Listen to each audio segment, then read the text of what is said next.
खरमास 2026 आरंभ हो चुका है। आपके प्रश्न आ रहे हैं कि खरमास में नवरात्रि आएंगी तो क्या हम गृह प्रवेश कर सकते हैं, खरमास में क्या करना है क्या नहीं, जैसे कि गृह प्रवेश, भूमि पूजा, भूमि भवन, वाहन खरीदना ठीक रहेगा नहीं, खरमास में कौन से कार्यों पर रोक रहेगी कौन से नहीं, यह भारी प्रश्न प्राप्त हो रहे हैं।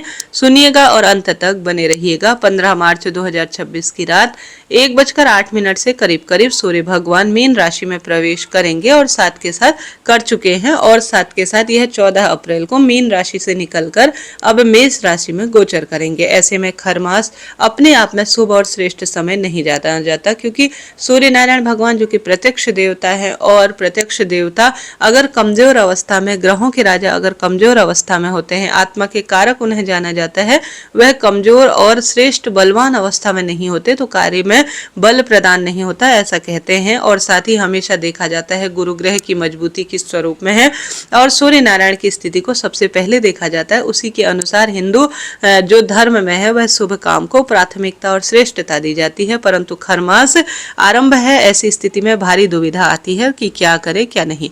देखिए, आप सभी कोई नया व्रत तो इस खरमास के दौरान बिल्कुल भी शुरू ना करें। पहले से जो चलता आ रहा व्रत है उसी को आप नियमित रूप से करते रहें। कोई भी नया व्रत इस समय करना ठीक नहीं है। आप सभी जो है चलते हुए, जो पहले से चलते आ रहे व्रत है उन्हें निश्चित रूप से करते रहिए। उन व्रतों को छोड़ा नहीं जाता, परंतु नया व्रत इस दौरान बिल्कुल भी आपको शुरू नहीं करना है। इस चीज को नोट करते हुए चलिएगा।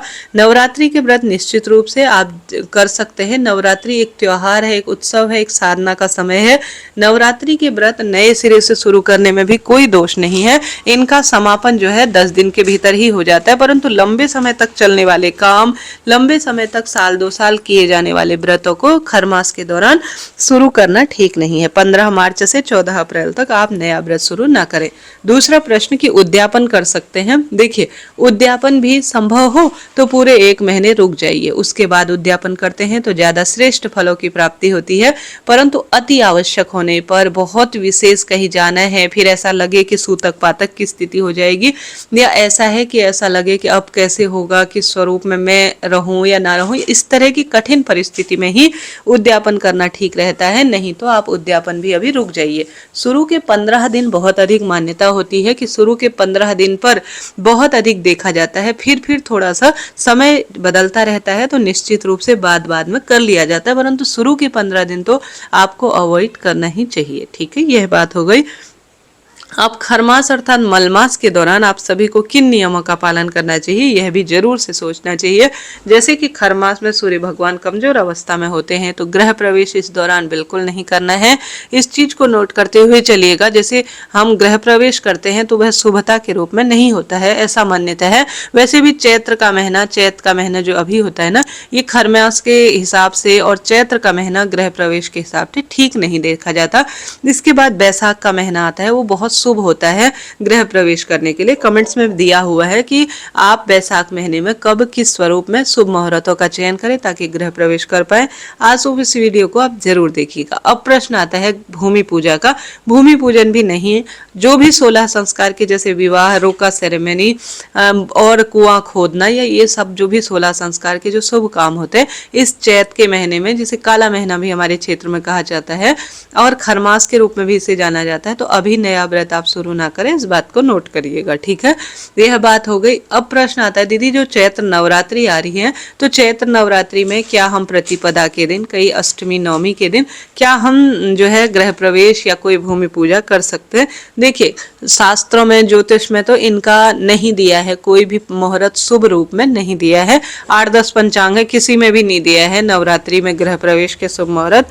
परंतु कई लोग माता रानी को साक्षी मानकर, अपना इष्ट जो है उन्हें मानकर, ध्यान करते हुए निश्चित रूप से नवरात्रि में कई लोग कई क्षेत्रों में, जैसे गुजरात, महाराष्ट्र, गुड़ी पड़वा के रूप में जानते हैं, नव प्रतिपदा रूप में जानते हैं, तो निश्चित रूप से वहां पर कर लिया जाता है। सभी की अपनी क्षेत्र मान्यता है। आप अपने क्षेत्र अनुसार पूछे, समझे, बड़े बड़ों की राय ले, उसी के बाद कोई कार्य करें।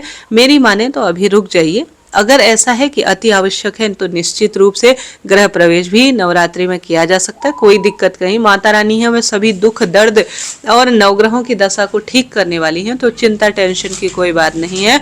तो आप निश्चित रूप से नया गृह प्रवेश नवरात्रि में कर सकते हैं अपनी क्षेत्र मान्यता अनुसार। पंचांग में नहीं दिया है, मैं अभी भी स्पष्ट कह रही हूँ।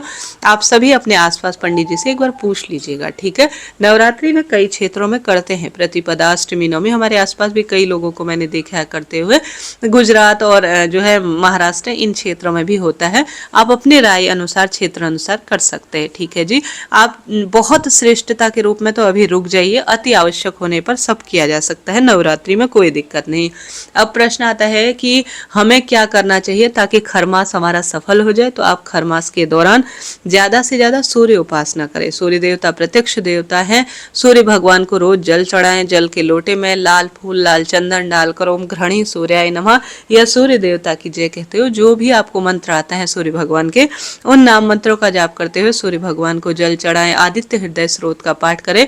लाल रंग की वस्तु दान करें, जैसे शिव मंदिर में, श्री नारायण माँ दुर्गा के मंदिर में आप लाल रंग के अनार दान कर सकते, 1-2 दाने मार्चिस दान कर सकते, लाल आसन का दान कर सकते। इससे सूर्य बलवान होता है कुंडली में, रोग दोष कष्ट संकट पीड़ा का स्वतः ही निदान हो जाता है।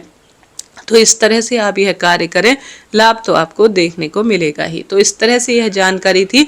आपको कोई भी वीडियो अन्य सुननी है, समय नहीं है, मैं दूसरे चैनल पर अपना वीडियो अपलोड करती हूँ नियमित रूप से, आप उससे भी जुड़ सकते हैं। इसमें मैं सिर्फ कथाएं और ज्योतिष संबंधी जानकारी देती हूँ।